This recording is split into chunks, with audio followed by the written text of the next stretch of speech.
You cannot overcome your fears unless you face them. This is a fact.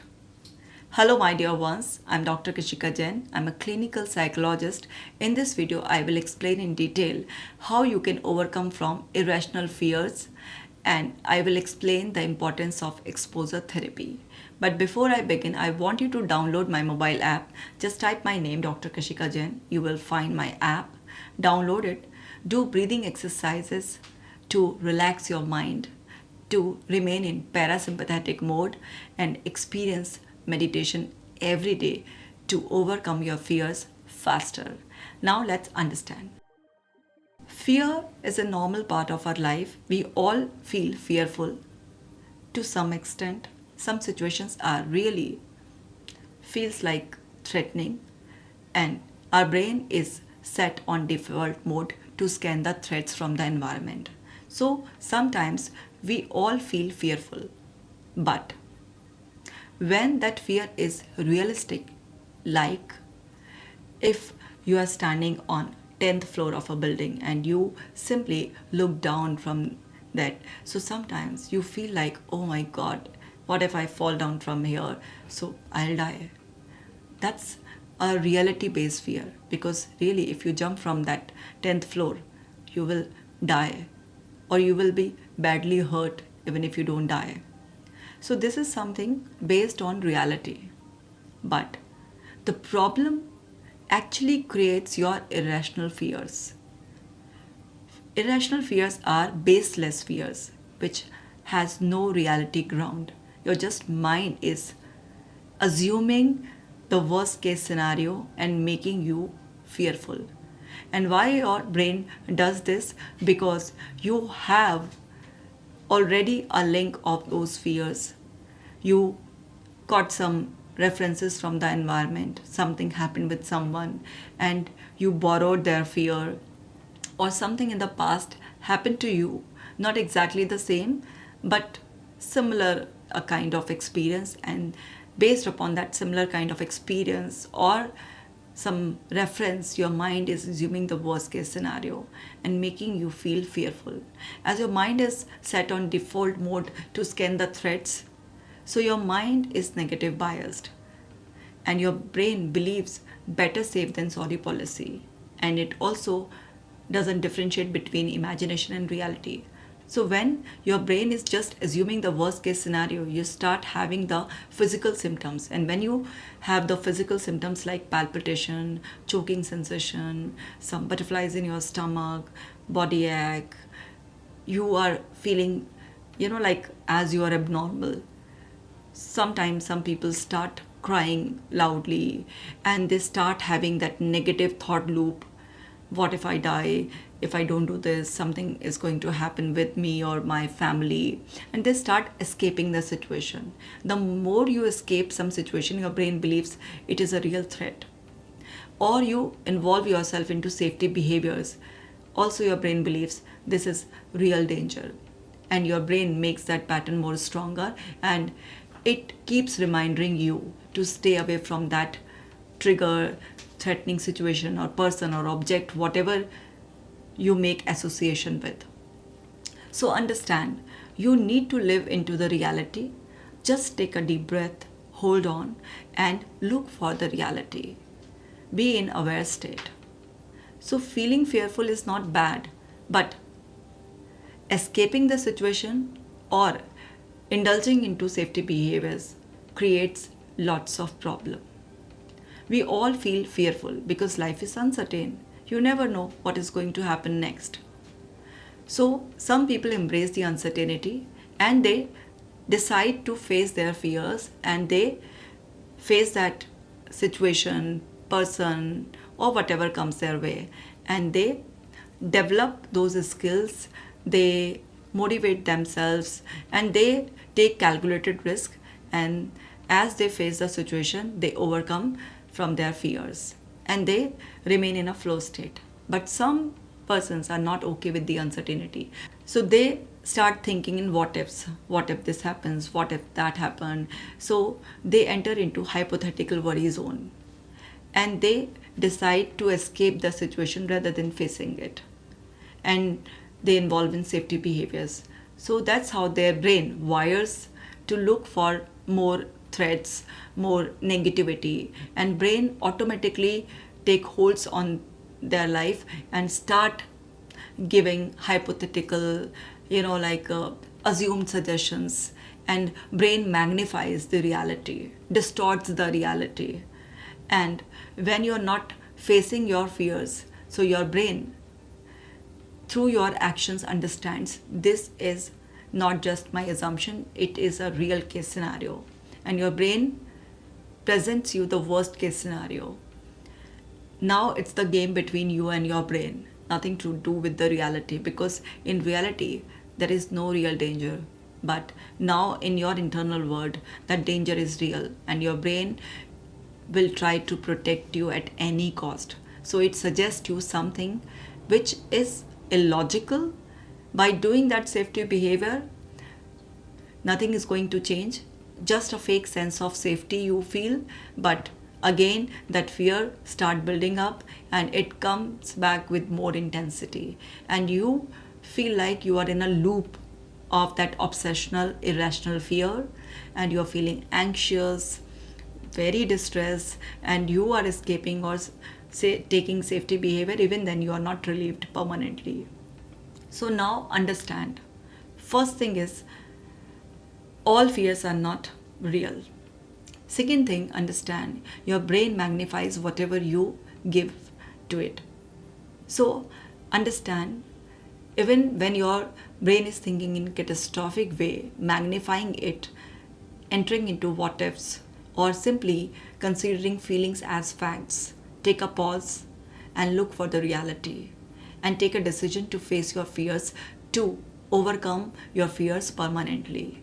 Because involving into the safety behaviors, it's not going to help for long term, and whatever doesn't help you for long term, it's not a real solution, it's just a kind of escape. So take a decision, because it's your life, because you have to face your fears to finish them, to overcome from them. So exposure therapy really helps you. So initially exposing the actual situations feels so difficult. So expose your situations, face your triggers first mentally.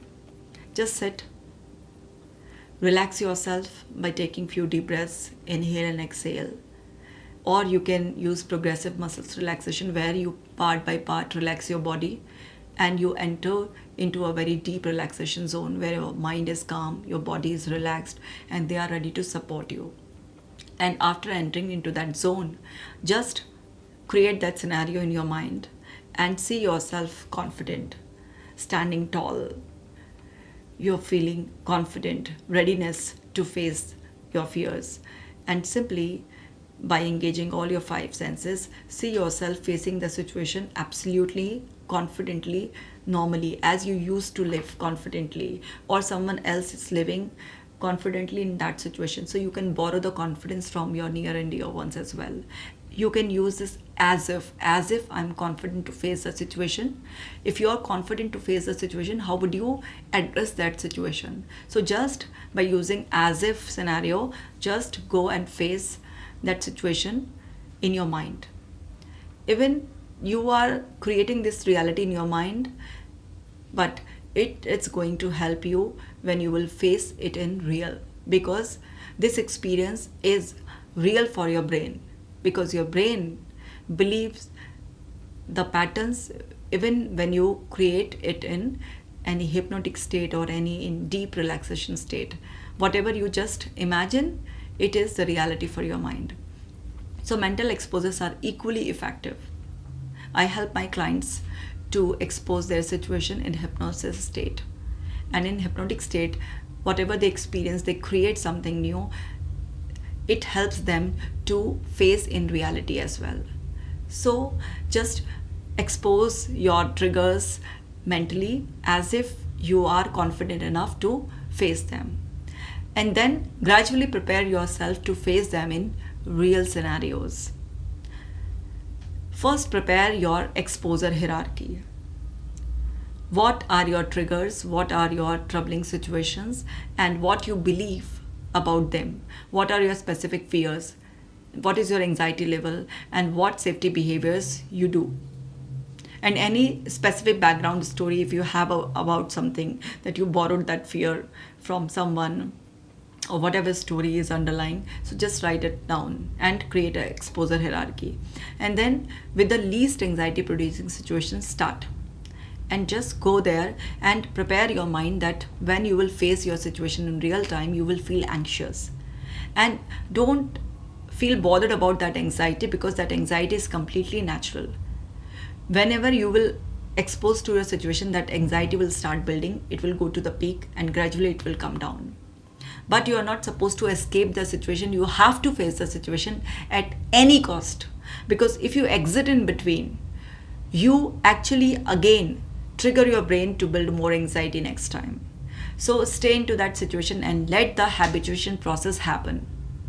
When your brain naturally learns to stay into that situation without engaging in any safety behavior, then you actually take a further step to feel more confident in the same situation, and gradually your fear fades away and you feel free from your fear. And you need to repeat every exposure at least 3 to 4 times, or maybe more. You keep repeating that exposure unless you feel completely normal. Just keep in mind, you are not supposed to engage yourself into any kind of safety behavior. Initially, you can take help of your family members, friends, or if you are visiting a therapist, then there is no worry, because therapist will help you to expose to those situations as per your hierarchy. But if you are doing it at your home, so just take the help of any supportive family members who understands your condition. That person will give you confidence to stay into that situation. And gradually, when you will repeatedly expose to that situation, you will automatically notice that that fear is completely irrational, baseless, what you actually expected, but the reality is absolutely different. So just document your experience, that before entering into that situation, what was your anxiety level, what was your confidence level, and what was level of your urge to avoid the situation.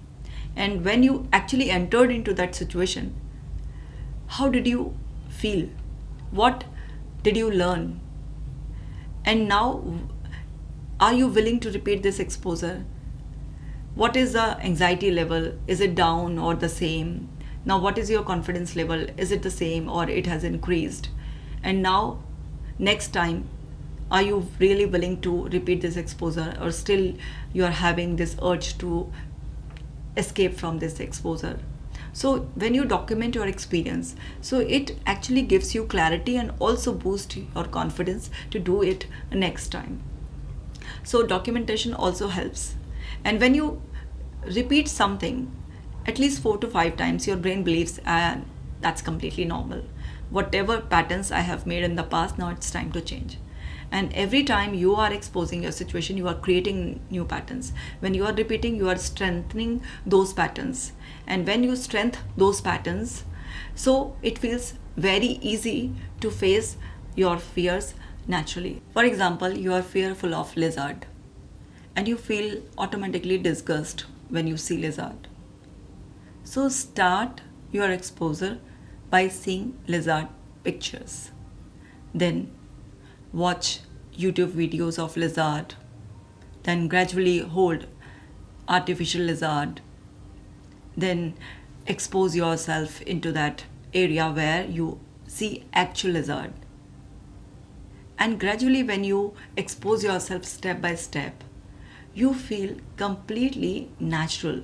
Now, earlier you were feeling disgust, you were feeling fearful of lizard, because whenever you see lizard you feel disgust, and might be your brain suggests you, now take bath, you are dirty, because you saw something very disgusting.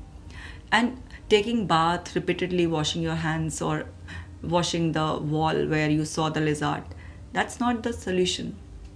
So lizard is a natural part of the environment, and you have to be comfortable with the presence of lizard. And gradually you can expose yourself, like by engaging in this kind of behavior, like you are drawing lizard, coloring it, and like cutting it and playing with it. This kind of all the activities will help you to feel comfortable with the lizard, and you will be more accepting the presence of the lizard. This was just an example.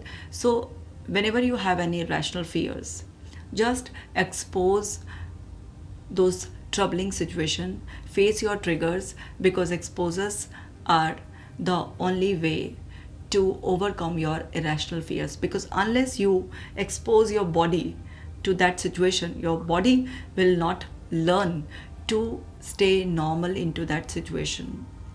And your brain also believes your action, because when you develop some irrational fears and your brain has magnified them, then one part of your brain knows that this is not the reality, because other persons are feeling absolutely normal in the same scenarios. But when you tell your brain, okay, I'm okay with the presence of lizard, and this time I'm not going to wash, but when you actually saw the lizard, you again automatically become robot and automatically engage in the cleaning rituals. So understand, you need to expose your body and mind both to that scenario, to teach them both that this is not something dangerous. So no matter you prepare yourself through CBT, acceptance and commitment therapy, or hypnotherapy, eventually you have to expose to those situations. So exposures are so important, and when you repeat your exposures, it feels like a generalized normal situation. So my dear ones, that was all about today's video. I hope this video will help you a lot. Now share this video to the maximum so that other persons can also be benefit from this video. And if you haven't subscribed my channel yet, please do so. It means a lot to me. I will see you in the next video. Take care.